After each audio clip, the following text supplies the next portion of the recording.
Hello and welcome to Crucible of Words for more dedicated legacy action.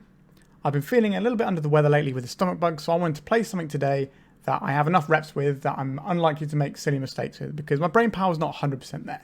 So we're playing Turbodepths, which, as many of you know, is kind of my signature deck at this point. We make 2020s with Dark Depths using either Hexmage or Thespian Stage. We've got a bunch of tutors here, we've got a bunch of protection, and we've got a bunch of fast mana. We are running a rainbow mana base because I just want to have the most reliable way of casting all our spells. We have green spells that we want to cast and black spells, and I just want to make sure that we can cast them, and that's why we have this mana base. A few other little interesting things. We're up to 4 Not of This World with only 1 Life from the Loam in the main deck. If you've seen previous builds, I've experimented with different numbers of Life from the Loam. I've decided to swap one of the Life from the Loams in the main deck to the sideboard here. So we have 2 in the board for when we need to grind through a lot of weight removal, and 1 in the main deck just as an option that we can sometimes have. This has given us room for a 4th Not of This World, so we can really defend our creature in the game 1. We also have the 9th Rainbow Land in City of Brass over Yawgmoth, which was a previous version I was running. Honestly, that's about it. We want to protect our creature either from Karakas or Wastelands on our lands, or just discarding things from their hand like removal or whatever, and then protecting it with Not of This World. We do have the Sejiri Steppe, Bojuka Bog, and some Boseijus as little targets we can go find with our Sylvan Scrying and crop rotation. Obviously, crop rotation doesn't really work with Boseiju, but obviously it finds our combo and gets Bojuka Bog, as well as Ghost Quarter, which can take away a problematic land. Sideboard-wise, we've got Hate for Artifact decks. We've got a bit more hand disruption in the form of Inquisition of Kozilek, the Life from the Loams I mentioned earlier, some Graveyard Hate and Surgical Extraction, which can team up with our discard spells against some combo decks. We have 4 Sudden Shock. Sudden Shock is a card that kills Magus of the Moon and Opposition Agent. That's why it's in the deck here. We can't reliably have a thing that kills both Blood Moon and Magus of the Moon without playing something like an Assassin's Trophy or Abrupt Decay, but that's quite difficult on our mana because we're a rainbow deck. So Sudden Shock is something that we can cast underneath the Blood Moon, and we'll always have the colours to do it. And also the fact that Magus of the Moon sees a whole lot more play than Blood Moon anyway, so that should be alright. So that's the deck tech. Let's just jump right in. Remember to like and subscribe and check out the Patreon if you've got time, especially if you like this sort of deck, because I have a lot of content on my Patreon about this on one of the upper tiers. Let's jam some Turbodepths. If you're looking to play Legacy on MTGO like me, why not try Card Hoarder? They're a rental service that I personally use, and I found them better than other rental services that I've used in the past. So why not give them a try? Alright, our opening hand does not have access to making a 2020, so we're going to mulligan this. This is a turn 3 kill, turn 3 2020, and then we can also rebuy it and go again. I think that's acceptable. So I think we lead out on the Mana Confluence. Probably throw back the excess stage here. So we can crop rotate for a Bojuka Bog in an emergency, but otherwise we're going to use this to go and get something like an Urborg. Or if we don't need to, we can just wait and just have the 2 mana depending on what sort of matchup it feels like. Once upon a time, this means our opponent's deck is somewhere in the sort of Fiend Artisan ballpark would be my guess, or it could be Cloud Post. Either way, I'm not expecting a deck that's going to be able to mess with our... Alright. Yeah, Maya. Interesting. I was not expecting a deck that is going to mess with our counters, with our spells on the stack. Right, let's crop rotate this away. What do we get here? We could just get... I'm kind of into getting a Bojuka Bog here, just in case they have Life from the Loam, which means they can't wasteland us. And the colour of mana isn't that relevant because of their own Yawgmoth. Let's get rid of that wasteland. I don't want them buying that back next turn. A Duress. Sure. Can we fire this one off? The other option here is to get rid of the exploration, but I'd rather take out something like a crop rotation here. A Green Sun Zenith and a Once Upon a Time. Okay, that's not that exciting. We take the Green Sun Zenith because it represents more options. Once Upon a Time can obviously hit stuff, but you have to pay mana for it. So we should be fine then. There's a Saga. We will win before this is relevant. Our opponent's Yawgmoth is going to help us out quite nicely here. They do have their Boseiju though, which is something we need to consider. So we'll play this one out and pass. So if our opponent ever taps off of having Boseiju up, then we get to make our guy. And if not, we just play a couple more lands and then Boseiju away Or we have different options. Hanweir Battlements. What is this one? Okay, so we're probably on some sort of weird Amulet Titan-y type thing. It's kind of the vibe I'm getting, which is interesting. So if we go and do this now, they will just Boseiju us. So I don't think it's worth doing that just yet. Sejiri Steppe. That could be useful later on. Let's pass. If our opponent makes a guy, we just get to do our thing. Although they could have something like an Ether Spell Bomb here. But they don't have the mana available. Okay, they've just seen that they can't actually afford to do this. So now we get into the weird situation of our opponent getting a Pithing Needle here. But if they do that, then we can just blow up with this Boseiju in our hand and then make a 20/20. Amulet of Vigor. Yeah, okay, so we were right on the Amulet of Vigor front there. Okay. It's not necessarily a deck I've ever seen in Legacy, so I'm excited to see what's happening. Feels like they're going to be casting a Prime Time. Primeval Titan. Sure. Let's see what lands they get, and then we can decide if we want to make our 20/20 in response to the untap trigger. Because they won't have Boseiju up. We can give this haste with a red mana. So we can also make our 20/20 and like Boseiju away their Hanweir Battlements. So we've got a reasonable amount of play here, but we have to see what our opponent gets here in case there's something a bit squiffy going on. Caracas, Boseiju. Interesting. I think this is our spot here.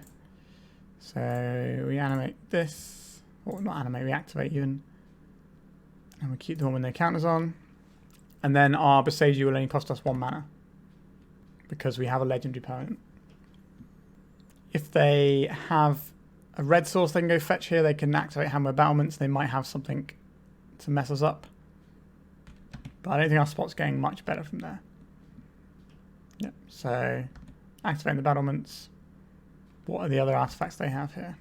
No, sorry, the other lands they have to find.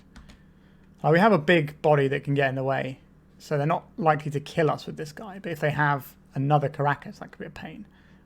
But I can't imagine they have 2 Caracas in their base green deck here. Alright. So they want some more mana. What does that do? Sure, we can block this, save ourselves the hassle of taking damage.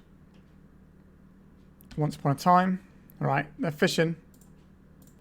And endurance. That does not beat our Marit Lage token. Let's give it protection from green. No blocks for you, opponent. There we go. Alright. Interesting deck.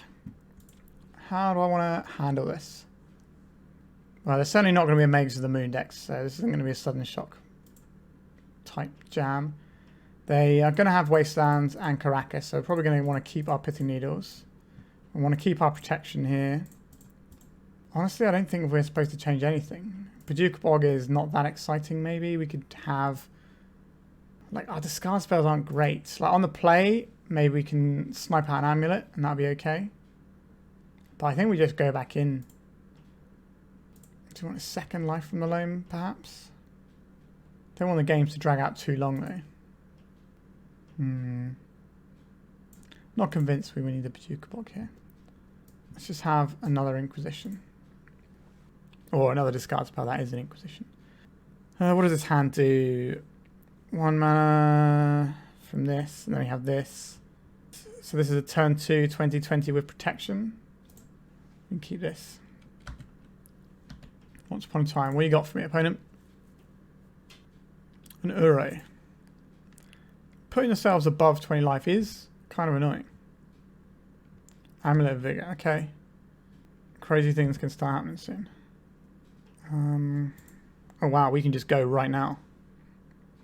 Okay, 1, 2, play this, play this.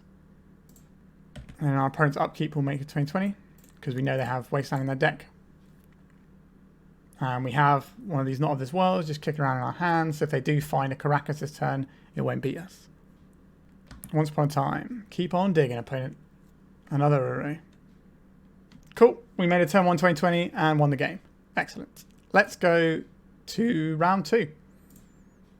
Our opening hand for round 2 is pretty awkward. I think we're going to mulligan this one. No green mana. That is awkward.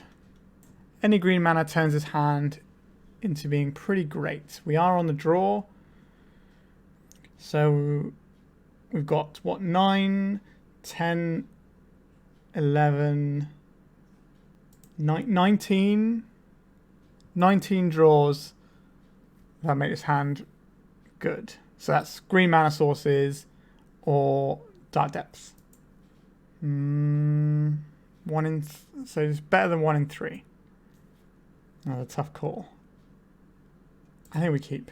And we'll throw away the exploration since we don't have the green mana to pay on turn 1, which is when that card is good. In our deck, at least.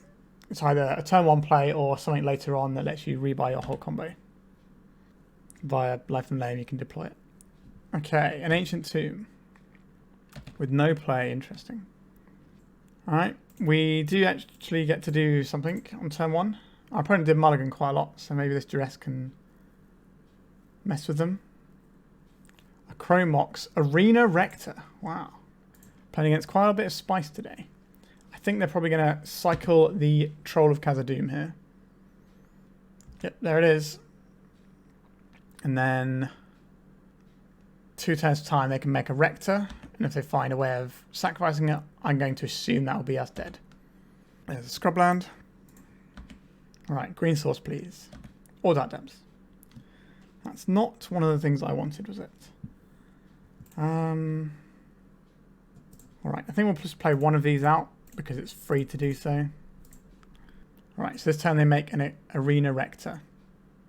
Which one is it? Oh, this is the one that finds Planeswalkers. So that's going to be a little bit awkward for us. There's the Marsh Flats. Elite Spellbinder. So they're going to name... Oh, sorry, they're going to remove our crop rotation, I imagine, here. Now, if we find a green source, it doesn't matter too much because we can still just crop rotate because we'll have the 2 mana to pay.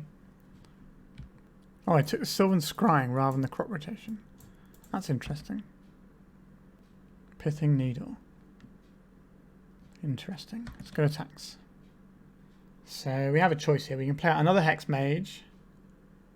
Can backfire us potentially if they have a way of killing 1 toughness guys, like some sort of... I don't know if there's a Planeswalker that -1s a bunch of stuff. There's a Chandra that minuses to ping a load of damage, I think. So we're probably not supposed to play this, which means we're probably supposed to play the Pithing Needle. What are we supposed to play against our opponents? Like if we knew which Planeswalker we were dealing with, we could name it with Pithing Needle. But because we don't, I think we just pass here. Seasoned Dungeoneer. Yep, that's a pretty strong one. We don't have a basic to fetch, which is kind of upsetting here. So we could give this guy protection and then swing through if we had a basic. So if we were playing the green-black build that has basics. Yep, 3/1 comes in. There's a Recruiter of the Guard on top of the library. That's got to be worth keeping because that becomes a Solitude next turn. And that's going to be pretty strong. And they've got a Caracas. Yikes. I think we have been bested here. We can get rid of this. Well, we got our green source now. But what does that actually achieve for us? This Academy Rector is going to really jam me up. Sorry, not the Academy Rector, the Recruiter of the Guard. Play this on Caracas. And pass and hope our opponent makes a mistake. Gets the wrong thing with their Recruiter. Like, they're going to have a Solitude in their deck. Like, that's definitely a thing that they should be having in their deck. They've gone for the Scrying here. They already knew the top card of their library was a Recruiter, though. Which means you probably don't Scry there. Unless you're really into getting the stash. Not sure about that one. Because the Recruiter's going to shuffle your library anyway. Recruiter of the Guard. Alright, here it comes. Here's the Solitude. We know they've got a white card in hand. Yep, there's a Solitude. So how much damage are we taking this turn? Counter Soul on top. So this is 7 damage. Next turn we take 7 plus 5. So that's going to be lethal. We can reduce this damage by 1. We can also just gain a boatload of life. So if we take 7 here, we go to 9. And then if we have a 20/20 back, this on its own might be enough to kill us. That's a tough one. If we take the initiative off of our opponent using our Sejiri Steppe, then they won't have... Oh wait, they're not going to trap actually, are they? So this is fine, right? We bought ourselves more time. So what we're trying to do that turn was draw into an answer for the Solitude. So like one of our Not of This Worlds. Alright, let's jam this Hexmage. It's got first strike, so we can just attack with it anyway. Right, I just chump blocking into the first strike. Sure. So we shouldn't be dead this turn, but we might have to fire off our combo into the face of the face-up Solitude here. Which I'm obviously not a massive fan of. But we can throw away our Urborg. Maybe we were supposed to play this Sejiri Steppe just to have an additional mana source in play. So we can cast Sylvan Scrying. Although we can cast this Sylvan Scrying next turn anyway. Yeah, so we can make a 20/20 this turn, gain 20 life, make a 20/20 next turn. And attack our opponent. We're in an okay spot considering all this nonsense in front of us. What are you going to find, Seasoned Engineer? What does this do? Backup. Whenever this creature enters the battlefield, put +1/+1 on target creature. If that's another creature, it gains the following ability. So you can sacrifice creatures to draw a card. Huh. It's a weird one. Right, let's get rid of our Urborg. We've already cast a lot of our black spells. So we can get Dark Depths here. Let's force some action using their Solitude. And next turn we can just Sylvan Scrying. Maybe we could have done this a turn before, but we didn't know we were drawing there. Scrying there. Right, let's see. So they'll probably just Solitude this now so that we don't gobble up their Spellbinder. They're not going to pitch cast it because they don't need to. What they can do is they can Rector Scornblade next turn. So I guess explains why that card is there. So we gain a bunch of life.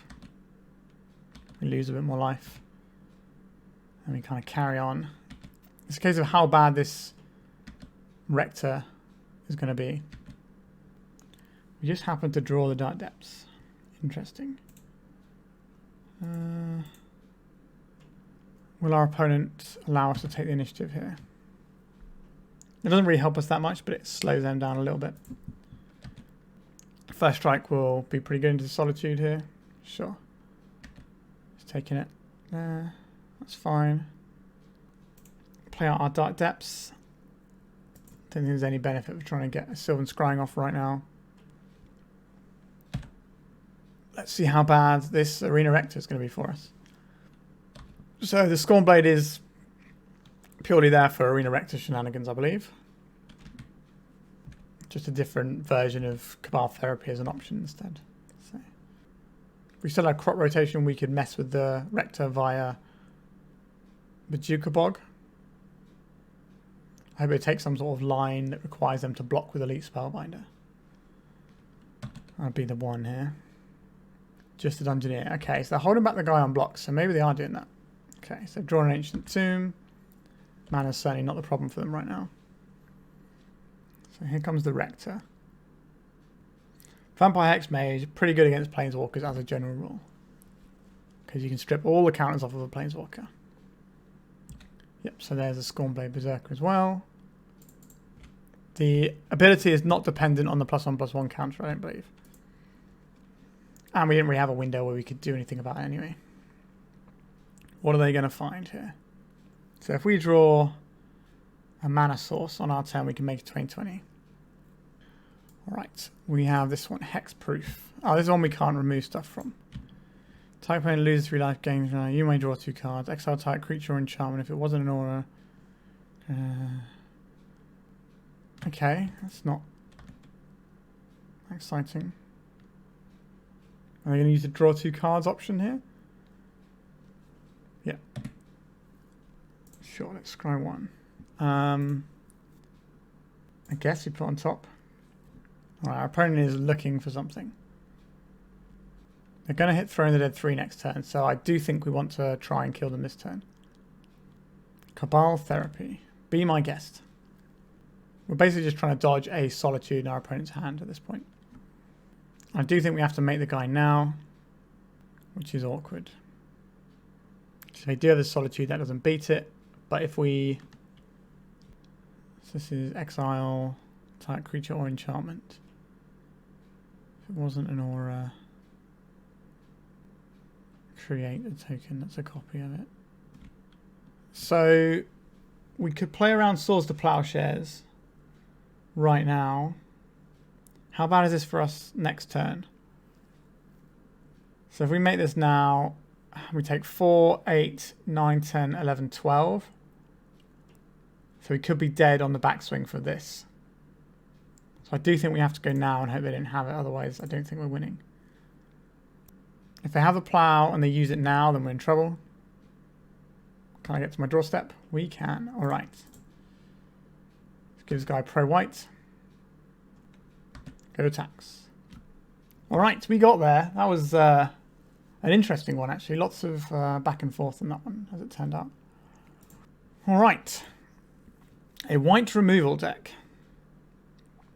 I like Life of the Loam. I like Soul's Extraction here because they have a graveyard-based combo, which is the Rector. If you exile it in response to the trigger, it doesn't get to exile. Pithing Needle is certainly going to be useful against Planeswalkers and things.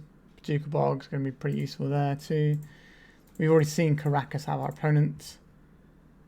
Not of this world. I like... interesting. If we trim a couple of Duresses, how fast do we realistically need to go in this matchup? I can't say it's a particular matchup I've had a lot of experience with. I don't think our opponent's running Wastelands. Maybe I don't want that many Surgicals. They're going to be a little bit slow. Maybe we don't need all these Loams here. Alright, let's try something like this. Like Duress doesn't hit Solitude, which is the thing we care about. This is a hand that doesn't get us there. It looks like it's got the pieces, but then when you actually work out how it plays out, it's pretty awkward. This is a turn 1, turn 2, we do this, turn 3, yeah, turn 4, that's way too slow. No, don't like this one either. Okay, this has tutors. We'll keep this one. So, I don't think we need the exploration here, right? So we go turn 1, Mana Confluence, Lotus Petal, Sylvan Scrying. So we can get rid of the other Sylvan Scrying. Now we're starting to step toward things like crop rotation, but the not crop rotation, Cabal Therapy. The thing they're naming first with the Cabal Therapy is always going to be crop rotation, I believe. Plague Engineer. Is this going to be on Vampire? It is, sure. Not Shaman, because it's a Vampire Shaman, but... Alright, so we've got a Thoughtseize if we want that. Okay, I think we will just Thoughtseize our opponent here. Academy Rector... Sorry, not Academy, Arena Rector. Lorana the Third Path and Solitude. Okay, so the hand doesn't do anything right now. So we'll take out the thing that does anything here. And I would like to keep our... They're showing us the Lorana, so I don't really want to play this Lotus Petal out in case I do find a land here. A little bit of a risky keep from our opponents. If we find a Thespian stage, or okay, that works too. If we play this out and we Sylvan Scrying, this goes and gets us Thespian stage, then play our Thespian stage. And next turn we can play out our Gemstone Mine, and then turn after we can play out our Dark Depths. What am I doing? If I'd have just played this out in Sylvan Scrying... No, I needed to get the stage in play, didn't I? Yeah, there's no way I could use a Lotus Petal for a fast mana around that. Now, my brain was working. Alright, we can just crop rotation for Urborg and kill our opponent next turn. We know 3 of our opponents' 5 cards. 3 of their 4 cards. Seasoned Engineer. Okay, so we know all of our opponent's cards, so we should be locked to win this game now. Enjoy your basic land. We could gobble this up if we wanted to, but we have perfect information, so we might as well just win the game. This gets us Urborg. Just makes a copy here. Keep this one. Make 2020. In comes the beats. Yeah, that's the match. Yeah, an interesting keep from our opponent there. I can see why they had Solitude plus they had Plague Engineer. That's going to cut us off one of our routes for making it 2020. But our deck's pretty resilient at the end of the day, so not too shabby. Let's go to round 3. We're 2-0. Alright, our opening hand for round 3 doesn't do anything, so this is the mulligan. Yikes, not really a fan of this one unless the Bojuka Bog is going to be good. Yeah, it's quite slow, this one. I think we can do better. Yikes, that doesn't look much better, does it? I guess we're going lower. Alright, this is probably as good as it's getting at this point. So, have a Confluence, an Urborg, a Scrying, and a Crop Rot. That gets us there. We'll lead out on a Mana Confluence. Our opponent's probably going to think we're a Dredge or something, which might work in our favour slightly. Like, our hand isn't a million miles away from being good here. Thoughtseize is probably not going to help a great deal. I don't think we can afford to Crop Rot. If they counterspell that, then we lose green mana. Alright, so they definitely have a counterspell. That's why you would do it that way around. Alright, let's see your wares, opponent. What are you working with? Okay, so we do have the Force of Will here, as expected. Our opponent pretty much told us what they had when they did that play. Now, are we supposed to crop rotation now when we don't necessarily know which bit we're looking for? I don't think we are. I think we're supposed to bide our time a little bit here. Yep, so there's a Ponder. I chose not to shuffle. Not a big fan of that. Yep, so this is going to give them enough to play a small little shadow out. And Murktide is going to be coming down soon as well. Not a big fan of that one. A Gemstone Mine. Doesn't really help us out either. I wonder what they kept off the Ponder. They kept one card because they shuffled afterwards. I can happily take just one. You can see a Murktide here. Leaving up 1 black mana is interesting. They could have kept more stuff in their graveyard if they wanted to. Alright, deck. Very funny. Like, having the extra mana is not going to be unhelpful, so I think we will fire this off. But if we'd have had that last turn instead of our Gemstone Mine, then we'd be in a much better spot right now because we'd be able to actually survive a bit longer and not have to worry about Murktide. Things are broken just a little bit awkwardly for us. Okay, so this tells us what we need to do right now. I'm going to counterspell for this one. They know this is the last card in our hand, but sure. So it was probably the Force of Will they found off of the Ponder before that they kept. Yep, so we'll be dead on their next turn if we don't somehow perform a miracle. Nope, no miracles here. Alright, Death's Shadow. Interesting. They're not really going to be removing our creature very much. But they will have things like Wastelands for us to contend with. I think I'd like to shave a Not of This World in favour of Life from the Loam. There's a debate about Inquisition versus Duress here. So if they've got Brazen Borrowers, we're going to want Inquisitions. But the Duresses hit Force of Wills, which we definitely know they do have. So I think we'd probably just keep it like this. Now we mulligan to 4. We were already starting from a pretty lousy position there. But the hand we kept on 4, if we could have had that as a 7, then I think we win that game. But sometimes things don't work out for you, and that's okay. That's Magic the Gathering. So, Mana Confluence, Thoughtseize. Like, we have ways of getting there, but it's a little bit slow. Is it too slow? I think it's okay. Death Shadow isn't a particularly fast deck. Like it's slower than other tempo decks because it kind of has to set up its threat. It can't just jam a threat into your heart straight away. Let's see what they're working with. Brazen Borrower, Stifle, Thoughtseize, Troll of Khazad-dûm, Death Shadow. And a Wasteland over there. If we take the Troll, we can just cut them off of all their mana. That's a really interesting idea. Really tempted. Sure. Let's be that guy. Immediately play a Underground Sea. Ah! Boo! It was worth a go. But we're losing our crop rotation now, which is a bit awkward. Exploration, you say. So we know what they have in hand. So we jam the exploration here. We jam these. We unfortunately can't activate our... We can't cast Life from the Loam just yet. There's the Wasteland. The Duress. We can't really start Life from the Loam because they can Wasteland us off and make it kind of annoying. So we just Duress our opponent here. Stifle, a Force, and a Brainstorm. I think Brainstorm is the most powerful of all of these effects, so we will. We need to find another land, and then we can start loaming. Oh, okay.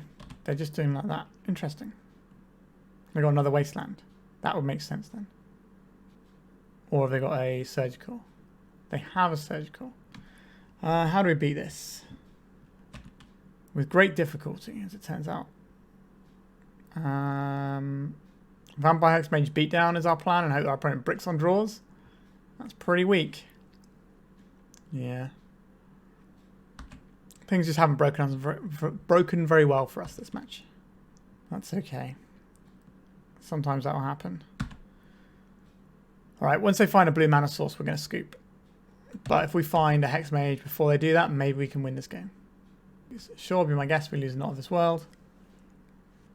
Yeah, normally this matchup with Stifles is probably a little bit more difficult than sort of regular scammy type builds and shadow builds. Just they got a bit of extra, but we did kind of get a little bit jammed up here. At the Multi 4 and then into our opponent having some pretty useful rips there. Alright, let's just keep going until they find a blue source or we find a Hexmage. There's another Wasteland. Doesn't really do anything at this point. Come on, Hexmage. It's another one. Another Wasteland. That doesn't stop us from our single plan of making a Vampire Hexmage. Now the problem is the Death Shadow is going to get out of control as well. That's something I'm going to have to worry about later on. That's not really going to get us anywhere. How are we supposed to deal with the Death Shadow actually? Yeah, so now they can deploy Death Shadow and they got their blue source, so we can scoop it up now. Yeah, we just hit badly on variance there. Like the first game we win if we have a 7-card hand, I think there. But the 4-card hand was just too brutal, especially when they Thoughtseize us as well. And then this one, we went for a bit of a weird choice of trying to take the mana, but they immediately drew a black mana. So it kind of didn't really get us there. And then we had the plan of Life from the Loaming and getting stuff, but then they immediately drew the Surgical. So sometimes things are just going to break badly, and that was one of those ones really. Let's go to round 4. Alright, our hand for round 4 doesn't really get anywhere. Our opponent is Stryfo, who famously plays Stryfo Power, which is a 4-colour non-white control deck. Our hand does not do anything, so we're going to mulligan. What does this hand do? This is a weird one. Play this and this. So turn 3, 2020. Alright. Give us a well. Like a regular green source of mana would be nice. That's not a regular green source of mana, is it? Alright, let's do some scrying. Just gonna get Dark Depths. A Tropical Island. Our opponent's turn. Realistically, I'm not sure how many ways they're gonna have of interacting with us. I'm not sure how many Shoulder's Edicts they play. So we have an uncountable 2020 next turn. Their deck does not run Wasteland if I recall correctly. An array. Alright, that means our 2020 has to hit them twice, which is a significant drawback for us. Seal of removal. That's a pretty good one too. Okay, so we're going to have to work through some stuff now. Let's try this Pithing Needle. Seal of removal. No, thank you. I think we do just run the Dark Depths out now. So it could have something like a Colligan's Command, which could jam us up. Or a Pernicious Deed. That's not too bad. Life from Loam. Okay, maybe they do have Wasteland in their deck. Understood. Green source, please. Not a green source. So we can make a 2020 now and try and dodge Wasteland. Alright, it dredged. Alright. The other option here is we can make a green source with our Thespian stage. And then have a protected 2020 the turn after. But our opponent is now below 20 life, so... Life alone targeting a couple of lands, that's fine. That might just be for a brainstorm. Okay, just playing Uro from on 22. Oh no, sorry, that was one from hand, not from graveyard. Alright. I think we do it. Now, if we find a green source, we get to go again anyway. Assassin's Trophy, you say? Very rude. Sylvan Scrying that we can't cast. Yuck. So we do this. Play this. This copies this. Gives access to a green source. Seal of Fire and Seal of Removal. Interesting. So now we're looking at Uro. Unless they've drawn a Minsc Boo. But the way they're paying for this makes me think Uro. Yeah. Okay. I think they can run away with this game relatively well here. Fable, sure. Crop rotation. Sylvan Scrying here. It's going to be Force. Drown in the Lock, sure. Yeah, not hitting green there is a bit unfortunate. Our build is supposed to more reliably hit green mana as well. That's the whole point of playing Rainbow, but sometimes you just don't get that. Cephalid Colosseum, if you're curious about what that is, it's so that our opponent, if they have Dack Fade, sorry, not Dack Fade, like Narset or something like that, they can target you with it and ruin your day, as well as just being a thing that they can use to filter themselves. Our opponent should be able to win this game. No, they're drawing an extra card every turn. Oh, you're going to make me read this, aren't you? Choose one. If there are 8 or more permanent cards in your graveyard as you cast a spell, choose one or more instead. Return target non-land permanent to its owner's hand. Target opponent discards a card. Look at the top 3 cards of your library, put one of them into your hand and the rest in your graveyard. So if you've got 8 permanents in your graveyard, it's kind of like a weird little mini crawl automaton almost. Huh. Interesting. I guess we'll discard our... I guess we could have discarded our expiration, but if we find the Loam, then we're going to want the expiration. Yep. Probably getting battered a bit here. That explains why they're playing Seed of Fire and Seed of Removal, stuff like that. Because it plays into this Wail of the Forgotten, whatever it's called. A Sejiri Steppe. Probably not getting us there, is it? Right, let's play this Pithing Needle on Seed of Removal. If this gets countered, I think we can pretty safely pack this one in. Bowmasters. Yeah, I think we're probably done here. Oh, we can't kill them in one hit anyway. So, some stuff going on over there for sure. Like, these cards have some interesting merit. I think Life from Loam also has some merit here too. Seal of Removal can certainly take out a Merit Lage. Honestly, that might be... Maybe we don't need Pithing Needles. Bojuka Bog has some uses. Kind of want all of our discards so we can mess with our opponent that way. 3 cards too many here. So this is where we're at right now. If we want to fit in some... I don't even want 3 surgicals. I'd rather have one. I have a Loam. Although Loam against a surgical extraction deck doesn't always feel great, does it? I can probably have extraction in the board. So I guess we're going with something along these lines.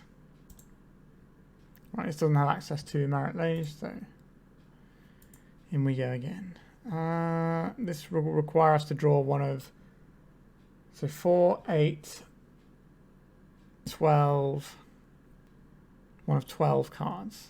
I think we can do better than that. Actually, that's not true. It's 16 cards because of the Hexmage. That's 1 in 4 out of a 60 card deck. So that's like 1 in 3.6 or something. So that's like not statistically going to be great for us. And we'll go back in. Alright, I think we're going to mulligan based on those stats. Alright, we can make a turn 1 2020. So we need Dark Depths, Hexmage, and Petal. So how many cards we've got to get rid of here? 2. We can keep the Mana Confluence because that gives us more colours for doing other things. Hand, slightly all in. But we came to game. We're going to do this now in case our opponent is playing Wastelands. Let's hope they don't have that Seal of Removal in their hand, is all I can say. Alright, they didn't have it. Good. Now what? Do we go back in again? I think so. That was a very good example of why Lotus Petal is better than Spirit Guide. That's 2 games I've won by making a turn 1 Hexmage today. Okay. This does the things, right? I'll keep this. So this gives us a turn 2 attempt with protection. Okay, Mana Confluence out. This means we can crop rotation in an emergency for something. But the plan is to next turn play some lands, have this crop rotation to defend our creature with. Put a Hexmage on the stack, have a great time. Oh, a Thoughtseize. That is something I would like to try and do. Do we slow this down and try and Thoughtseize away? Our opponent can't brainstorm and shuffle here because of the lands they have. I think we do go for the slightly safer route here. So we're probably going to see a brainstorm response. Let's see what goodies you are holding. Assassin's Trophy, Orcish Bowmasters, Otawara. It's kind of an annoying selection of things, isn't it? Just want to take the trophy, I think. We'll jam. Do we think our opponent's got multiple lands in their deck? Like multiple basics? I don't think so.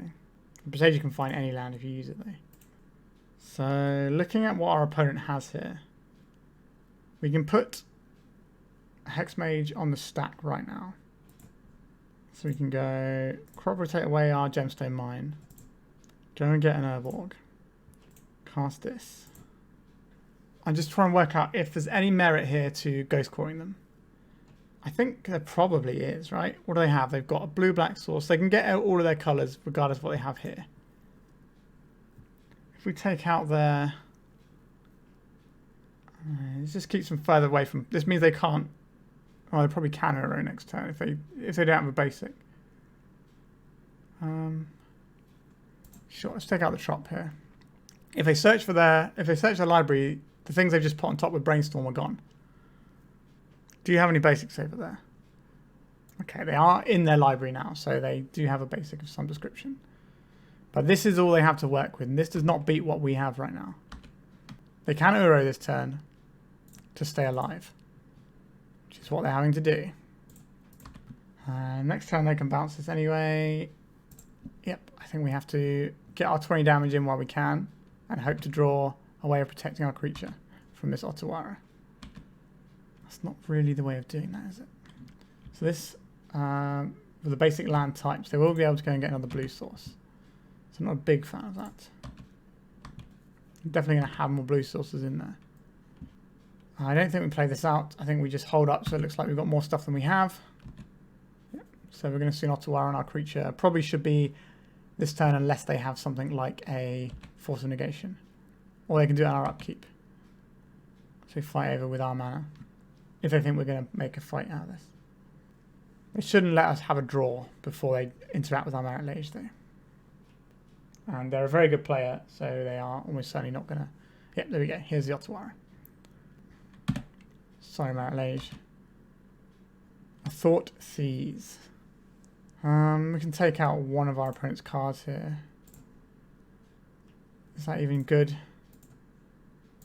How scared of Orcish Bowmasters do I need to be? Not really. Adds 2 to the clock, but it takes 2 life of us. I think it's better to use this on the turn we're trying to combo our opponent out. So we can check the coast is clear. So we have a Dark Depths. Alright, so this is going to be an end turn Bowmasters. Surprised they didn't go for a Uro on their turn.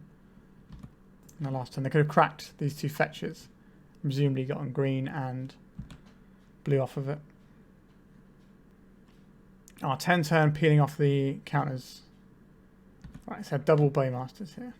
Alright. Yeah, our 10 turn peeling off the counters unlikely to be quick enough. We have a bunch of good draws available to us. So I think we're actually in an okay spot here. Things can definitely go wrong for us. But okay, so now we have a Hexmage. So we tap this for a Thoughtseize and see what our opponent's working with. Alright, let's have a little read of what these things do. So this is return target non-land permanent to its owner's hand. So this can try and bounce our guy. Kind of awkward with Bowmasters, weirdly. If we take out the Whale of the Forgotten, though, they won't have a blue card to pitch their Force of Will. So this is a correct take here. That should give us the game, I think. We'll play this out. Black. Black. Here we go. Oh, they're just going to hardcast the Force of Will, aren't they? Oh, yeah. Whoops. Oh, I did say that I've been ill lately. But if we leave them with this and the bounce spell, then they can just force the activation on our guy. Yeah, I think that combination of 3 cards is going to be very difficult for us to navigate at all. Alright, attack Faden. Our opponent is Hellbent. Again, we still have a bit decent chunk of draws. Hold on, 1, 2, 3, 4, 5, 6, 7, 8, 9. Oh, okay, yeah, so we are just dead here. Because these all ping us, and then this grows. Yeah. I don't think there's a way we can navigate that 3-card hand. If we take the Force of Will, then we play our Hexmage, and they play Bowmasters to force us to use our Hexmage. So we make our 20/20, then they bounce it with that other spell. If we take the Orcish Bowmasters, they can just Force of Will our Hexmage, and we don't get anywhere. So that particular set of 3 cards was just impossible for us to beat, I think, at that stage. Yeah, that's unfortunate. But you can certainly see how we can win this matchup. And just things just broke a little. It had to be... I'm trying to think what other selection of 3 cards does it for them there. Like Assassin's Trophy is probably going to do a lot of work there as well. They certainly got us to the Assassin's Trophy in Game 1 as well. Alright, so on to the final round. We are looking for the 3-2. Our hand does nothing, so we're going to mulligan. Our hand makes a turn 2, 20/20. We tap both of these. Use the Lotus Petal to flip this into Thespian stage, target our Dark Depths. So turn 1, Duress, turn 2, 20/20. Sign me up for that one. So we throw back our probably Gemstone Mine here. See what our opponent's up to over there. Mishra's Bauble, okay. What flavour of Mishra's Bauble deck are we looking at here? The fact they're cracking it straight away and not playing anything else makes me think we're on some sort of Delver type build. Right, let's Duress our opponent. See what they're working with. Alright, they're going to do a Brainstorm in response. Sure, you can Brainstorm, opponent. We can just play an uncounterable Marilage on turn 3. That's what we're up for. Beseech the Mirror. Okay, we're that sort of deck. I see. Okay. I guess we take the Beseech, but the fact they've let us take that is kind of concerning. If that's not what they're hiding with the Brainstorm, what were they hiding? Unless it's another one and the Ritual is more important. Should play this out. We have 1/2 mana. This turns this into a Thespian stage, which copies this.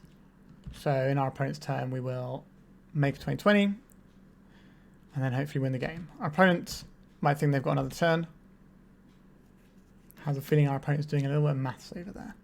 They've got 2 mystery cards in hand. We can interact with a graveyard baseline using a Bojuka Bog. That will slow down our own combo, but if it's that or lose the game, then I'll obviously stop ourselves from losing the game. Right, they got movement on their fetch land. Let's see what they're doing with it. Tiger, sure. There's the Underground Sea. 2 mystery cards left in their hand. Rite of Flame. Here comes with that Ritual, I expect. Sure. It's an Ad Nauseam. With 1 red up. Veil of Summer. Okay. It's just going to be a Goblin's Line. A Galvanic Relay. Sure, that's fine too. Let's see what the X are here, just to get more of a feel about their list. Okay, cool. We just get to do our thing now. Only need 1 permanent. It's a 2020. Alright. So, stormy type stuff. Looks like the Epic Storm. I don't think we need these effects. I think we do want Null Rods. We want Collector Ouphes. And we want Discard and this sort of stuff. We don't really need Life from the Loam either. So that's pretty clean. Yeah. Let's just go in. So, what does our hand do? We turn 1 Duress, turn 2 make a Collector Ouphe.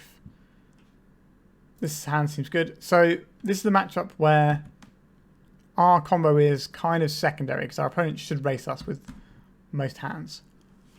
There's a Bauble. But we already have a crop rotation, it's already part of the way there. A Lotus Petal. Are they going off or are they using this? Alright. I was going to say, are they going off or are they just using this as a way of playing stuff out to avoid discard? Or they're doing it possibly in advance of fetches, but no. Okay. So they draw one of those cards they put on top of the Brainstorm. So we could just play out a Collector Ouphe right now. Or a Null Rod. But our opponent didn't actually use rituals last time to go off. So I think the plan here is we duress our opponent and then we play a Lotus Petal holding up crop rotation. Right, Veil of Summer, sure. So we have Surgical and we have crop rotation. Next turn we can play our Collector Ouphe, start beating down with it. Now this doesn't stop our opponent from doing all the things they want to do. But it does stop them using Lion's Eye Diamonds, Baubles, Lotus Petals. I don't believe they're running Chromoxes. I don't think they run them. Although, actually, no, they're running Beseech the Mirrors. They probably do run Chromoxes, actually, as a thing to discard. Let's play this out, get some little attacks in. Sylvan Scrying for a Dark Depths. Next time we can play this, crop rotate away to make a 2020. Right, a Lotus Petal from our opponent there. That's so they don't discard. Right, a little bit of extra damage in there. Right, opponent, what can you do this turn? Was second starting mana what you needed? I hope not. So it's not like Galvanic Relay has probably been sideboarded out of their deck, honestly, in this matchup. They need to do things that go a little bit faster than that for the most part.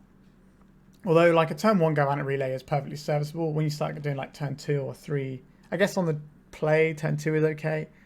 But a turn 3 Galvanic Relay is not good enough in this matchup for them. So they probably boarded some number of those down. We're not a counterspell deck, so it's not like we're going to get beaten by the Storm Trigger on that. It's more for like Delvery type matchups where you have a bit of time and being able to play around counterspells is good. We're going to see here a Burning Wish. Can't do anything about that. What are they going to reveal to us? A Grape Shot. Alright, that's not good enough. Yeah, alright. Writings on the Wall. We got the 3-2 there. Not too shabby. We kind of got jammed up a couple of times. Let's talk about the deck and what happened. So, we lost to a Death Shadow matchup where we mulled to 4 and then we had an awkward situation where we kind of tried to take their mana out from underneath them, but that didn't end up doing anything when we like took the troll.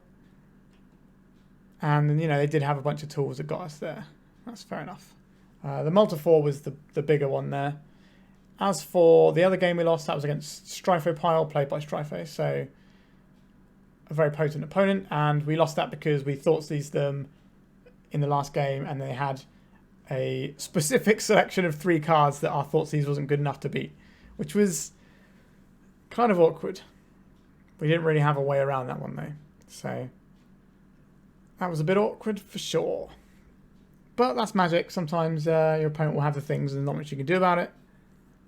We did also get bodied a little bit by their Assassin's Trophies in the first game, but I'd be pretty happy to play against Stryfopile, generally speaking.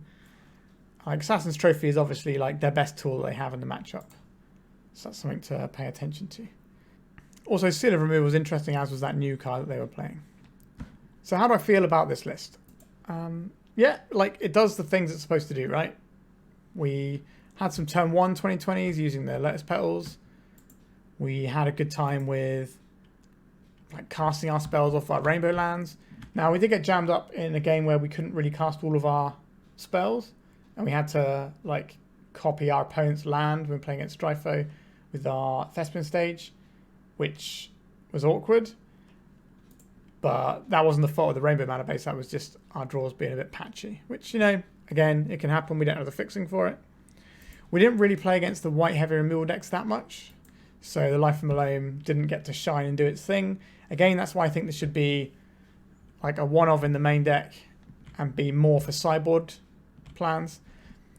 Generally speaking, I'm not seeing a lot of surgical extractions from those sorts of decks, but if they increase, then obviously Life from the Loam becomes much worse, so then we'll have to do some other thoughts and thinking about that. The new spell from the Lord of the Rings Commander set, the Legolas' Swift Reflexes, which is a single green mana, split second, creature you control untaps and gains hexproof, and then whenever it's tapped, it deals damage equal to its power to target creature.